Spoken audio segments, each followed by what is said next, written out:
YCP కార్యకర్తని ఆటోలో వెళుతుంటే ఆటోని ఆపి వాళ్ళ బావమరిదిని, తల్లిని, చెల్లిని కొట్టి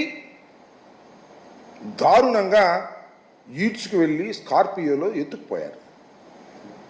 ఇది జరిగింది ఎక్కడో కాదు, ఆంధ్రప్రదేశ్లో వినుకొండలో వెల్లటూరు రోడ్డులో జరిగినటువంటి సంఘటన. ఎంత దురదృష్టకరమైన సంఘటనలు జరుగుతున్నాయో నేను ప్రత్యేకంగా చెప్పాల్సిన అవసరం లేదు.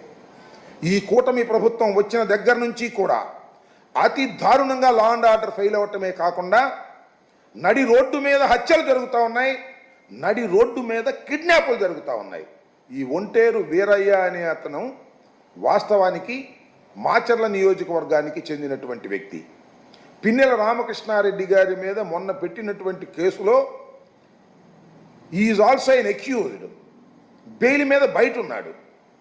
భయపడి వినుకొండ వచ్చి వాళ్ళ బావమరిది దగ్గర తలదాచుకుంటూ కూరగాయల వ్యాపారం చేసుకుంటున్నాడు.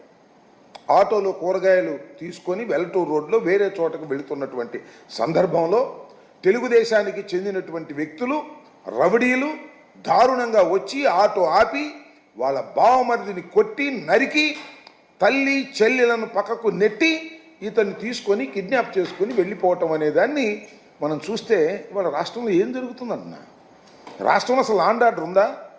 హోమ్ డిపార్ట్మెంట్ పనిచేస్తుందా? పోలీస్ వ్యవస్థ పనిచేస్తుందా? నడి రోడ్డు మీద వినుకొండ లాంటి సమస్యాత్మకమైనటువంటి నియోజకవర్గం, మొన్ననే వినుకొండలో అతి దారుణంగా ఒక వ్యక్తిని నడి రోడ్డు మీద బహిరంగంగా నరికి చంపినటువంటి వినుకొండలో లా అండ్ ఆర్డర్ లేదే. ఎవరిని పడితే వాళ్ళని ఎత్తుకుపోతున్నారే. మరి నేను ఈ సందర్భంగా చెప్పదలుచుకొని ఎస్పీ గారితో కూడా మాట్లాడాము. ఆయన కూడా మేము వీఆర్ గోయింగ్ టు యాక్షన్ అండి, మా టీమ్స్ రీచ్ అవుతున్నాయి, మేము యాక్షన్ తీసుకుంటామని ఆయన చెప్పారు. నేను అనేది ఏమిటంటే ఆ వ్యక్తికి, ఒంటేరు నాగరాజు అనేటువంటి వ్యక్తికి ఏ విధమైనటువంటి హాని జరిగినా దానికి బాధ్యత వహించవలసింది నారా చంద్రబాబు నాయుడు గారి ప్రభుత్వం.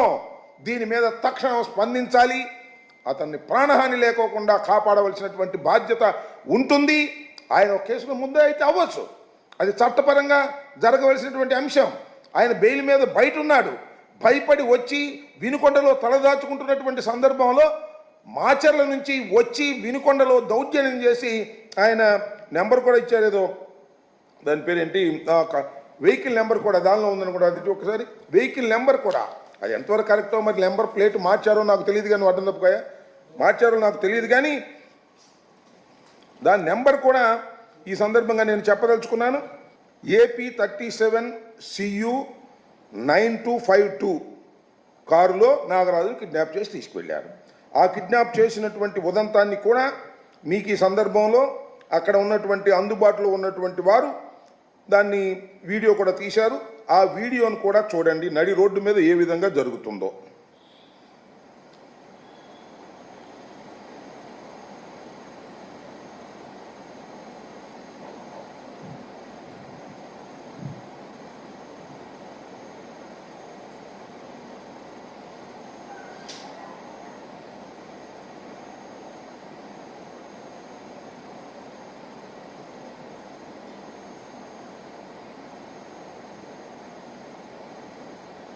అయిపోయిందా? తల్లి చెల్లి, ఆయన తల్లి నాగరాజు, తల్లి నాగరాజు చెల్లి, నాగరాజు బావమరిది, ముగ్గురు కలిసి ఆటోలో వెళ్తున్నారు కూరగాయల వ్యాపారం చేసుకుంటూ. వాళ్ళ బావమరిదినేమో నరికారు, అతను పారిపోయాడు పాపం. తల్లి చెల్లి కాళ్ళ వేళ్ళ పడుతున్నా కూడా దారుణంగా ఈడ్చుకొని వెళ్ళి బండిలో ఎక్కించుకుని తీసుకువెళ్తే ఏంటి లా అండ్ ఆర్డర్ ఉండట పోయినట్ట ఈ రాష్ట్రంలో? అదేమంటే అసలు లా అండ్ ఆర్డర్ గురించి మీరు మాట్లాడతారా? రాష్ట్రపతి పరిపాలన విధించమంటారు 2 నెలలకే అంటే ఏమిటిది? నడి రోడ్డు మీద కిడ్నాపులు జరుగుతుంటే, నడి రోడ్డు మీద మటలు జరుగుతుంటే ఇది మణిపూరా, బీహారా, లేక ఆంధ్రప్రదేశా?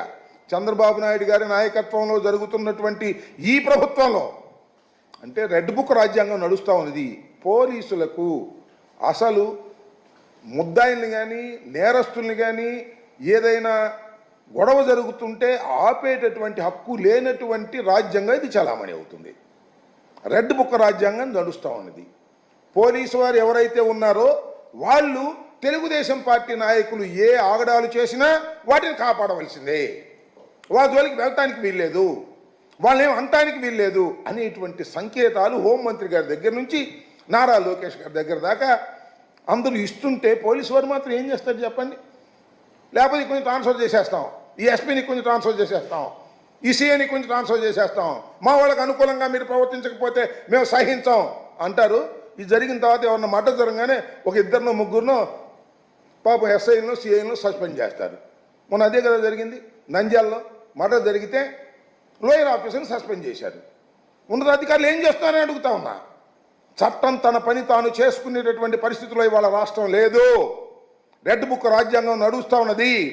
తక్షణమే దీని మీద హోంమంత్రి గారు, పోలీస్ డిపార్ట్మెంటు తక్షణమే ఒంటేరు నాగరాజు ప్రాణాలను రక్షించవలసినటువంటి బాధ్యత మీ మీద ఉంది. అతనికి ఏమి జరిగినా బాధ్యత వహించవలసింది నారా చంద్రబాబు నాయుడు గారు, గుర్తుపెట్టుకోమని మనం చేస్తున్నా. ఒక నిండు ప్రాణం పోతే ఏంటి ఈ రాష్ట్రంలో? ఏం చేస్తుంది ఈ రాష్ట్రం? ఆటవిక రాజ్యం చేస్తుందా? లేక అన్యాయాలు అక్రమాలతో మనుషులు నరికి చంపేటటువంటి పరిస్థితుల్లో ఇవాళ మీ ప్రభుత్వం ఉందా అని అడుగుతా ఉన్నా. దీన్ని తక్షణమే యాక్షన్ తీసుకోవాలి. ఇమీడియట్గా యాక్షన్ తీసుకోకపోతే చాలా దారుణాలు జరిగేటువంటి పరిస్థితి ఉంది. పోలీసు వారికి కూడా నేను మనవి చేస్తున్నా, అయ్యా 2 మాసాలైంది ఈ ప్రభుత్వం వచ్చి, మీరు కూడా మీ విధులను మీరు సక్రమంగా నెరవేర్చకపోయినట్లయితే చరిత్ర క్షమించదు మిమ్మల్ని కూడా మనవి చేస్తున్నా. కాబట్టి దీని మీద తక్షణమే యాక్షన్ తీసుకోవాలని కూడా ఈ సందర్భంగా నేను పోలీసు ఉన్నతాధికారులని ప్రభుత్వాన్ని కోరుతున్నా. తక్షణమే నాగరాజు ప్రాణాలను కాపాడవలసినటువంటి బాధ్యత ఈ ప్రభుత్వానికి ఉందని కూడా చెప్పదలుచుకున్నాను. వినుకొండ నియోజకవర్గంలో వెల్లటూరు రోడ్లో పట్టపగలు కిడ్నాప్ చేశారు. ఒంటేరు నాగరాజు అనేటువంటి ఒక వైసీపీ కార్యకర్తని ఆటోలో వెళుతుంటే ఆటోని ఆపి వాళ్ళ బావమరిదిని, తల్లిని, చెల్లిని కొట్టి దారుణంగా ఈడ్చుకు వెళ్ళి స్కార్పియోలో ఎత్తుకుపోయారు. ఇది జరిగింది ఎక్కడో కాదు, ఆంధ్రప్రదేశ్లో వినుకొండలో వెల్లటూరు రోడ్డులో జరిగినటువంటి సంఘటన. ఎంత దురదృష్టకరమైన సంఘటనలు జరుగుతున్నాయో నేను ప్రత్యేకంగా చెప్పాల్సిన అవసరం లేదు. ఈ కూటమి ప్రభుత్వం వచ్చిన దగ్గర నుంచి కూడా అతి దారుణంగా లా అండ్ ఆర్డర్ ఫెయిల్ అవ్వటమే కాకుండా నడి రోడ్డు మీద హత్యలు జరుగుతూ ఉన్నాయి, నడి రోడ్డు మీద కిడ్నాపులు జరుగుతూ ఉన్నాయి. ఈ ఒంటేరు వీరయ్య అనే అతను వాస్తవానికి మాచర్ల నియోజకవర్గానికి చెందినటువంటి వ్యక్తి. పిన్నెల రామకృష్ణారెడ్డి గారి మీద మొన్న పెట్టినటువంటి కేసులో is also an accused. Bail మీద బయట ఉన్నాడు. భయపడి వినుకొండ వచ్చి వాళ్ళ బావమరిది దగ్గర తలదాచుకుంటూ కూరగాయల వ్యాపారం చేసుకుంటున్నాడు. ఆటోలో కూరగాయలు తీసుకొని వెల్లటూరు రోడ్లో వేరే చోటకు వెళుతున్నటువంటి సందర్భంలో తెలుగుదేశానికి చెందినటువంటి వ్యక్తులు, రౌడీలు దారుణంగా వచ్చి ఆటో ఆపి వాళ్ళ బావమరిదిని కొట్టి నరికి తల్లి చెల్లెలను పక్కకు నెట్టి ఇతన్ని తీసుకొని కిడ్నాప్ చేసుకొని వెళ్ళిపోవటం అనే దాన్ని మనం చూస్తే ఇవాళ రాష్ట్రంలో ఏం జరుగుతుందన్న? రాష్ట్రంలో అసలు లా అండ్ ఆర్డర్ ఉందా? హోమ్ డిపార్ట్మెంట్ పనిచేస్తుందా? పోలీస్ వ్యవస్థ పనిచేస్తుందా? నడి రోడ్డు మీద వినుకొండ లాంటి సమస్యాత్మకమైనటువంటి నియోజకవర్గం. మొన్ననే వినుకొండలో అతి దారుణంగా ఒక వ్యక్తిని నడి రోడ్డు మీద బహిరంగంగా నరికి చంపినటువంటి వినుకొండలో లా అండ్ ఆర్డర్ లేదే. ఎవరిని పడితే వాళ్ళని ఎత్తుకుపోతున్నారే. మరి నేను ఈ సందర్భంగా చెప్పదలుచుకొని ఎస్పీ గారితో కూడా మాట్లాడాము. ఆయన కూడా మేము వీఆర్ గోయింగ్ టు యాక్షన్ అండి, మా టీమ్స్ రీచ్ అవుతున్నాయి, మేము యాక్షన్ తీసుకుంటామని ఆయన చెప్పారు. నేను అనేది ఏమిటంటే ఆ వ్యక్తికి, ఒంటేరు నాగరాజు అనేటువంటి వ్యక్తికి ఏ విధమైనటువంటి హాని జరిగినా దానికి బాధ్యత వహించవలసింది నారా చంద్రబాబు నాయుడు గారి ప్రభుత్వం. దీని మీద తక్షణం స్పందించాలి. అతన్ని ప్రాణహాని లేకోకుండా కాపాడవలసినటువంటి బాధ్యత ఉంటుంది. ఆయన ఒక కేసులో ముందే అయితే అవ్వచ్చు, అది చట్టపరంగా జరగవలసినటువంటి అంశం. ఆయన బెయిల్ మీద బయట ఉన్నాడు. భయపడి వచ్చి వినుకొండలో తలదాచుకుంటున్నటువంటి సందర్భంలో మాచర్ల నుంచి వచ్చి వినుకొండలో దౌర్జన్యం చేసి ఆయన నెంబర్ కూడా ఇచ్చారు, ఏదో దాని పేరు ఏంటి, వెహికల్ నెంబర్ కూడా దానిలో ఉందని కూడా అది ఒకసారి వెహికల్ నెంబర్ కూడా అది ఎంతవరకు కరెక్టో మరి నెంబర్ ప్లేట్ మార్చారో నాకు తెలియదు కానీ అడ్డం తప్పుగా మార్చారో నాకు తెలియదు కానీ దాని నెంబర్ కూడా ఈ సందర్భంగా నేను చెప్పదలుచుకున్నాను. ఏపీ 37 CU 9252 కారులో నాగరాజు కిడ్నాప్ చేసి తీసుకువెళ్ళారు. ఆ కిడ్నాప్ చేసినటువంటి ఉదంతాన్ని కూడా మీకు ఈ సందర్భంలో అక్కడ ఉన్నటువంటి అందుబాటులో ఉన్నటువంటి వారు దాన్ని వీడియో కూడా తీశారు. ఆ వీడియోను కూడా చూడండి, నడి రోడ్డు మీద ఏ విధంగా జరుగుతుందో.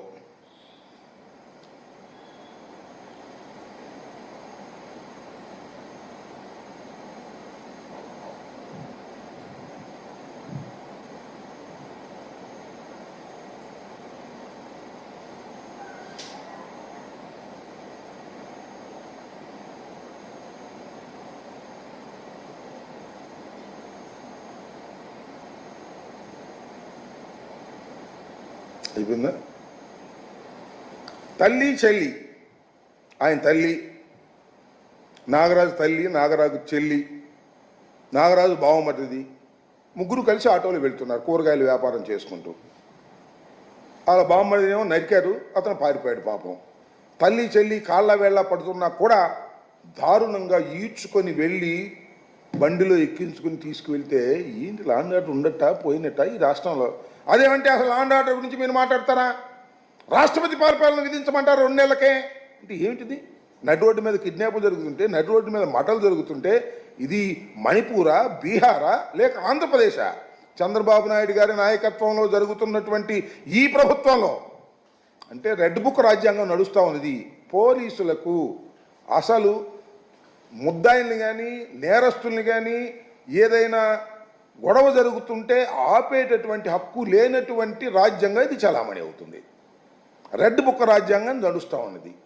పోలీసు వారు ఎవరైతే ఉన్నారో వాళ్ళు తెలుగుదేశం పార్టీ నాయకులు ఏ ఆగడాలు చేసినా వాటిని కాపాడవలసిందే. వాళ్ళ జోలికి వెళ్ళటానికి వీల్లేదు, వాళ్ళేం అనటానికి వీల్లేదు అనేటువంటి సంకేతాలు హోంమంత్రి గారి దగ్గర నుంచి నారా లోకేష్ గారి దగ్గర దాకా అందరూ ఇస్తుంటే పోలీసు వారు మాత్రం ఏం చేస్తారు చెప్పండి? లేకపోతే కొంచెం ట్రాన్స్ఫర్ చేసేస్తాం, ఈ ఎస్పీని కొంచెం ట్రాన్స్ఫర్ చేసేస్తాం, ఈ సీఏని కొంచెం ట్రాన్స్ఫర్ చేసేస్తాం, మా వాళ్ళకి అనుకూలంగా మీరు ప్రవర్తించకపోతే మేము సహించాం అంటారు. ఇది జరిగిన తర్వాత ఎవరన్నా మర్డర్ జరగగానే ఒక 2 3 పాపం ఎస్ఐలను సిఐలను సస్పెండ్ చేస్తారు. మొన్న అదే కదా జరిగింది నంద్యాలలో. మర్డర్ జరిగితే